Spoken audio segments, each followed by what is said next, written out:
Nous voyons dans notre paracha de Vaishlach que nous lisons cette semaine que Yaakov Avinu a quitté Aram avec tous les siens et qu'il est rentré en terre de Canaan.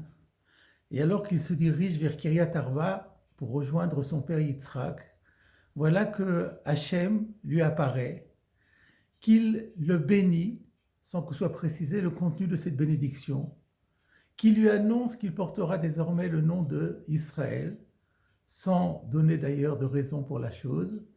Et ensuite, il lui administre un certain nombre de belles et riches bénédictions.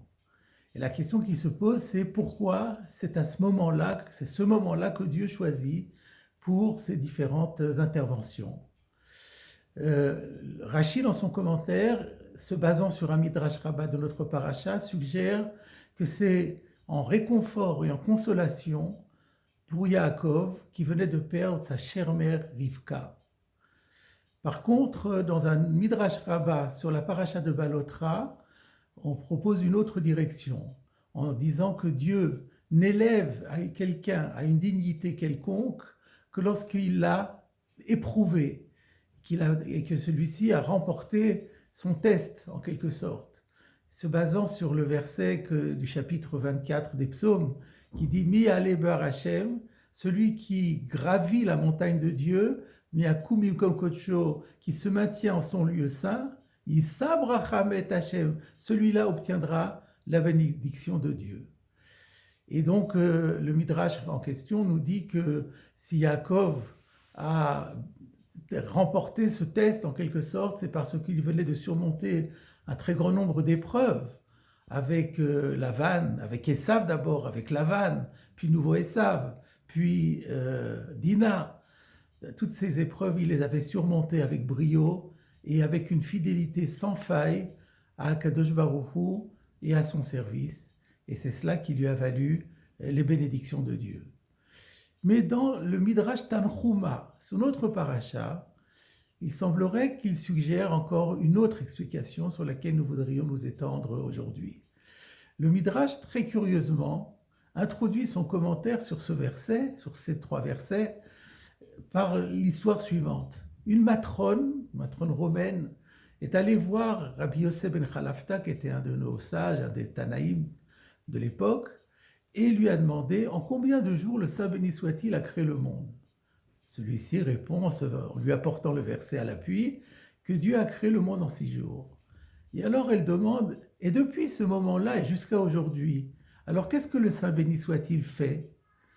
Et Rabbi Yosef ben Chalafta lui répond, eh bien ce qu'il fait, le bon Dieu, il fait des échelles et il fait monter les uns et il fait descendre les autres. Il enrichit l'un, il appauvrit l'autre. Et la preuve, dit-il, c'est Yaakov Avinu dans notre paracha sur ces versets. Yaakov Avinu a quitté son domicile parental, domicile familial, sans avoir le moindre sou, comme il l'atteste lui-même à son retour en disant qu'il veut Makli avarti et Erden Azé. Quand j'avais traversé le Jourdain pour me rendre à Aram, je n'avais en tout et pour tout que mon seul bâton. Et de plus, dit le Midrash encore, lorsqu'il s'était couché, il avait dû mettre des pierres sous sa tête, preuve qu'il n'avait ni coussin ni oreiller à sa disposition. Alors que lorsqu'il a commencé, il a commencé à habiter chez Lavan et à travailler chez Lavan, il s'est enrichi à tel point qu'à la fin, dans la paracha de Vayetze, le verset avait dit « Vayifrot sa'ish me'od » que cet homme, il s'agissait de Yaakov, s'était enrichi prodigieusement. Et pourquoi il s'est enrichi, dit le Midrash? Eh bien, c'est parce que c'était la bénédiction de son père. Grâce à la bénédiction de son père, Yitzhak lui avait dit « V'yitel lecha ha'elokim et birkat Avraham » Dieu t'accordera la bénédiction qui avait été celle d'Abraham. Et comment Abraham avait-il été béni? Vachem berach et Avraham bakol. Nous avions parlé à l'époque. Dieu avait béni Abraham bakol, en tout. Et donc c'est cela qui a bénéficié à Yaakov. Et lorsque Yaakov est rentré, poursuit le Midrash, alors Dieu dit, je me dois de le bénir. Et c'est comme ça qu'il l'a béni, comme nous le voyons. Voilà ce que dit le Midrash, et ce Midrash est très difficile à comprendre, parce que finalement, quelle réponse propose-t-il à la question de savoir, mais pourquoi Dieu intervient-il à ce moment-là? Qu'est-ce qui vaut à Yaakov ces bénédictions? Et puis, plus encore, quel rapport avec les échelles de cette matrone, c'est-à-dire les échelles que Dieu passe ses journées à construire, confectionner des échelles sur lesquelles il fait monter les uns et les autres. Je voudrais vous citer aujourd'hui l'explication qui a été proposée par Rav Moshe Feinstein Zichrono Livracha, le grand décisionnaire américain du siècle dernier, qui propose l'idée suivante. C'est que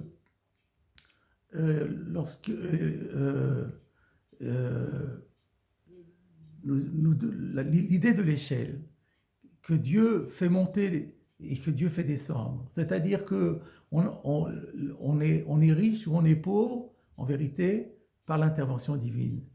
Si lorsqu'on arrive à un résultat dans sa vie où on a obtenu une grande richesse, eh bien, il faut être conscient que ce n'est pas du tout grâce à son talent, à ses compétences, son savoir-faire, mais c'est bien la providence qui l'a permis. C'est cela la première leçon de l'échelle. Et cette leçon-là, Yaakov se l'était intégrée, se l'était appliquée.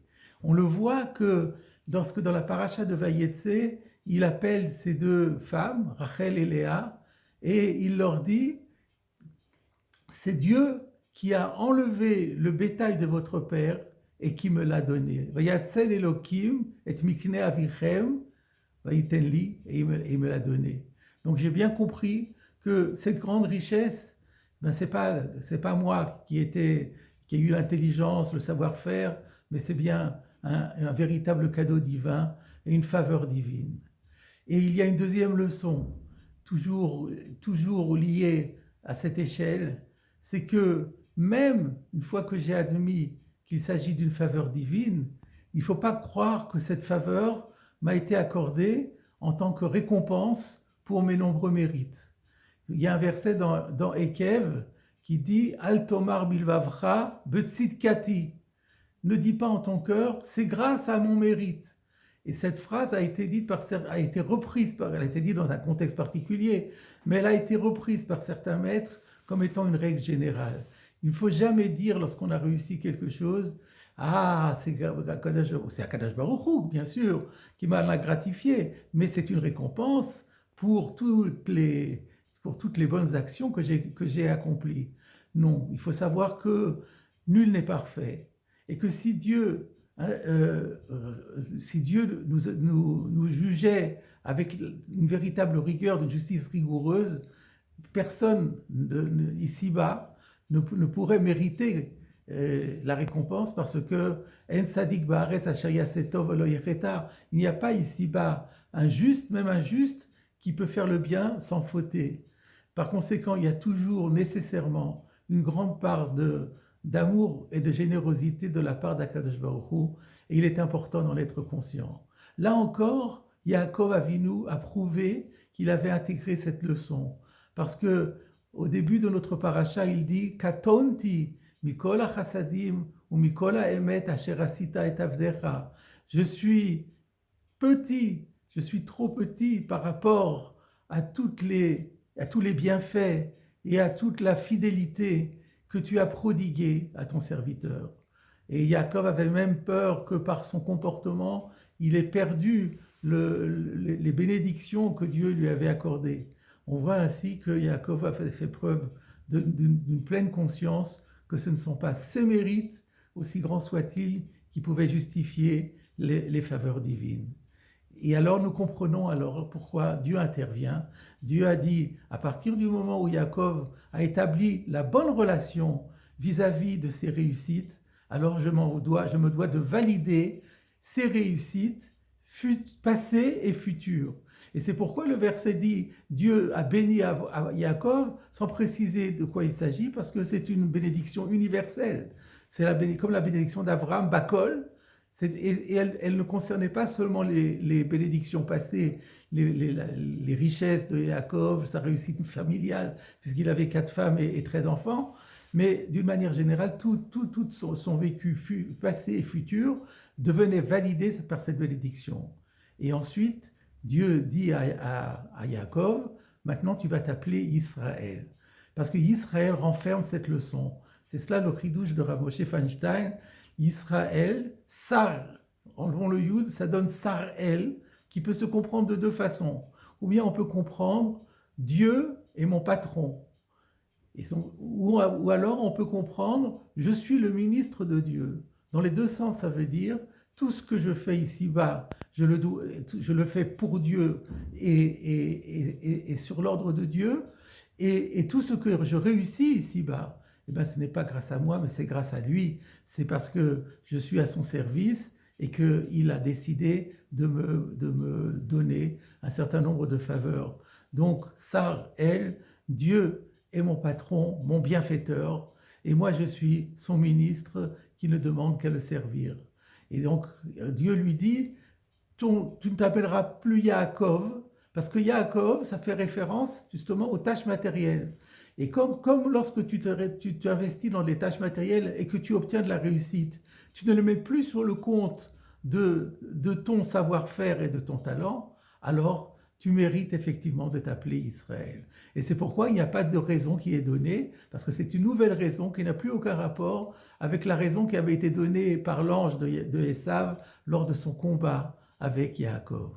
Voilà la leçon. Voilà, mes chers amis, ce qui ressort de cette explication, c'est que nous portons ce nom de Israël, et pour justifier ce nom, nous devons toujours intégrer cette double leçon de l'échelle, c'est que toutes nos réussites matérielles et spirituelles, nous les devons, pour l'essentiel, non pas à notre talent, à nos compétences, mais à la providence divine, et que, en tous les cas, ces bienfaits ne sont pas consécutifs à nos mérites, mais sont vraiment le propre de la générosité. Et si nous intégrons ces 2 vérités, alors nous serons dignes de nouvelles bénédictions.